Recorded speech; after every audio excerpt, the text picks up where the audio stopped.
இயேசுவில் அன்பு சகோதர சகோதரிகளே, ஆண்டவர் நாமத்திற்கு சோத்திரம். தினம் ஒரு ஜப வழியாக பேசிக்கொண்டிருப்பது உங்கள் அன்பு சகோதரன் பிரபு.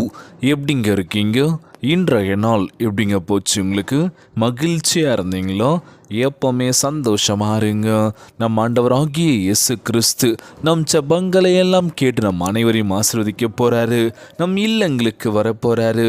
மகளே மகனே கலங்காது, மனமுடைஞ்சி போகாத, நான் இருக்கேன், உன் கூட தான் இருக்கேன், தைரியமா இருன்னு சொல்றது யாருங்க? நம்ம இயேசப்பா. ஆமீன். அன்பு சகோதர சகோதரிகளே, நம் ஆண்டவராகிய இயேசு கிறிஸ்து நம் வாழ்க்கையை மிக உயரத்துக்கு கொண்டு போகின்றார்.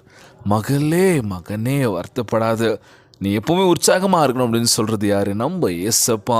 இன்றைய நாளில் நம் ஆண்டவராகிய இயேசு கிறிஸ்து அழகான வாக்குத்தத்தத்தை கொடுத்திருக்கின்றார். என் சமூகம் உனக்கு முன்பாக செல்லும் என்று. இன்றைய நாள் நம்ம போகிற பாதையில் எவ்வளோ தடங்கள், பண்ணணும்னு ஆரம்பிக்கிற ஒரு சில விஷயங்களில் கூட அதுவும் தடங்கள் தான். என்னடா இது, வாழ்க்கையில் ஒவ்வொரு நாள் தடங்கள் வந்துக்கிட்டே இருக்கு, என்னால் இந்த விஷயம் பண்ண முடியாதா, நான் வாழ்க்கையில் ஜெயிக்க முடியாதா, இல்லை இப்படி தான் போயிடுமா அப்படின்னு சொல்லி சில பல குழப்பங்கள் நம்மளுக்குள்ளே இருக்குல்ல. சோர்ந்து போகாதீங்க. வாழ்க்கையில் சில பல அடிகள் விழ என்ன பண்ணோம், மீண்டும் முயற்சி பண்ணிக்கிட்டே இருக்கணுங்க. வலிச்சாலும் பரவாயில்ல, மீண்டும் முயற்சி பண்ணணும்னு சொல்லி அதை விற்றவே கூடாது அப்படின்னு சொல்லுவாங்க. நம்மளுக்கு நிறைய ஆசைகள், நிறைய கனவுகள் இருக்குது. நம்ம வாழ்க்கையை நம்ம தான் மாற்றணும், வேறு யாரால மாற்ற முடியாது அப்படின்னு சொல்லி என்ன பண்ணுறோம், கஷ்டப்பட்டுட்டு இருக்கோம். நிச்சயமான வாழ்க்கை நிலைமை கண்டிப்பாக மாறப்போகுதுங்க. உங்களுடைய நம்பிக்கை மட்டும் ஒருபோதும் இழந்துடக்கூடாது. நம்புங்க, கண்டிப்பாக நிச்சயமாக நம்ம வாழ்க்கையில் மிகப்பெரிய உயரத்துக்கு போகலாங்க. முதலாவது ஆண்டவர் நோக்கி உற்று பார்க்கணும், செபிக்கணும், அவர்கிட்ட பேசணும். இன்றைய நாள் நம்ம பண்ணுறோமா அந்த மாதிரி? இல்லைல்ல. இன்றைய நாளில் எவ்வளோ விஷயங்கள் மாறிடுச்சு வாழ்க்கையில்.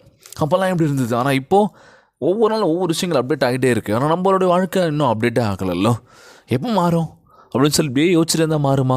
மாறவே மாறாது. செயல்படுத்தணும் அப்படின்னு சொல்லுவாங்களாம். ஸோ முயற்சி பண்ணுங்கள், வாழ்க்கையில் கண்டிப்பாக ஜெயிக்கலாங்க. யாரையும் பார்க்காதீங்க, உங்களை நீங்கள் பாருங்கள். உங்களுக்கு என்ன பிடிக்குமோ அதை நீங்கள் தைரியமாக பண்ணுங்கள். யார் என்ன சொன்னாலும் கண்டுக்காதீங்க. நம்ம படைத்த ஆண்டவராகிய இயேசு கிறிஸ்து நமக்கான ஒரு இடத்த வச்சுருக்காரு. உனக்கு இதுதானே சரி, இந்த இடத்துக்கு தான் வரப்போகிற அப்படின்னு சொல்லி அவர் ஃபிக்ஸ் பண்ணி வச்சுட்டாரு. அதை நோக்கி நீங்கள் பயணிக்கின்ற பொழுது நிச்சயமான வாழ்க்கை நிலைமை கண்டிப்பாக மாறும். இல்லை பிரதர், எனக்கு இதுதான் வரும் அதுதான் வரும் சொல்லி முயற்சி பண்ணுங்கள், பிரச்சனையே இல்லை. ட்ரை பண்ணுறது தப்பே இல்லைங்க. பண்ணாமலே என்ன பண்ணணும், வாய் உதாரணம் நம்ம பேசவே கூடாது. ட்ரை பண்ணி பாருங்கள், தோத்தாலும் பரவாயில்ல, ஓகே நான் ட்ரை பண்ணண்டா அப்படின்னு சொல்லலாம்ல. ஸோ இன்றைய நாளில் முயற்சி பண்ணுங்கள், வாழ்க்கையில் மிகப்பெரிய உயரத்துக்கு கண்டிப்பாக போகலாங்க. அன்பானவர்களே, நீங்களும் ஆண்டவருக்கு கீழ்ப்படியும் பிள்ளைகளாக இருந்தீங்க அப்படின்னு நிச்சயமாய் நம்ம ஆண்டவராகிய இயேசு கிறிஸ்து வாழ்க்கையில் பல அற்புதங்களை செய்ய போகின்றாரு. மகளே மகனே உற்சாகமாறு அப்படின்னு சொல்லிட்டுருக்காராம். இன்றைய நாள் ஜெபம். உலகில் வாழ்கின்ற எல்லாருக்கும் நம்ம ஜெபிக்க போகிறோம். உற்சாகமாக இருங்க, விட்டு கொடுத்து போங்க, ஒற்றுமையாக இருங்க, சமாதானமாக இருங்க. இன்றைய நாள் ஜெபம். ஜெபத்திற்குள்ளாக பயணிப்போமா? எங்களை மிகவும் அதிகமாய் நேசிக்கின்ற அன்புள்ள ஆண்டவராகிய இயேசுவே, இன்றைய நாள் வாக்குறுதி வசனத்திற்காக நன்றி ராஜா. ஆண்டவரே, நீர் கொடுத்துள்ள உண்மையுள்ள வாக்கு தத்தத்திற்காக உம்மை சோத்தரிக்கின்றனப்பா. விசுவாசம் இல்லாமல் உமக்கு பிரியமாய் இருப்பது கூடாத காரியம் என்று உம்முடைய வசனம் கூறுவதால் உம்மை முற்றிலுமாக நம்பி உமக்கு முன்னே வந்திருக்கின்ற ஆண்டவரே, எங்கள் வாழ்க்கை உமக்கு உகந்த சுகந்த வாசனையாக மாறும்படி தேவனுக்கு பயப்படும் பயம் எங்களுக்குள் நாளுக்கு நாள் வளர வேண்டும் என்று ஜெபிக்கிறேன் சப்பா. அர்ப்பணிப்பும் நீதியுள்ள ஒரு வாழ்க்கை வாழ்வதற்கு எங்களுக்கு உதவி செய்வீராக.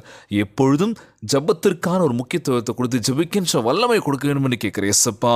உம்முடைய கிருபையை எங்களுக்கு அருள் செய்ய வேண்டும் என்று கேட்கிற ஆண்டவரே, சிலுவையில் நீர் செய்த தியாகத்தினால் எங்களுடைய நீதியாகவும் தேவனாகிய கர்த்தருக்கு முன்பாக எங்களை நீதிமானாக ஆக்குவதற்காக உம்மை சோத்தரிக்கின்றனப்பா.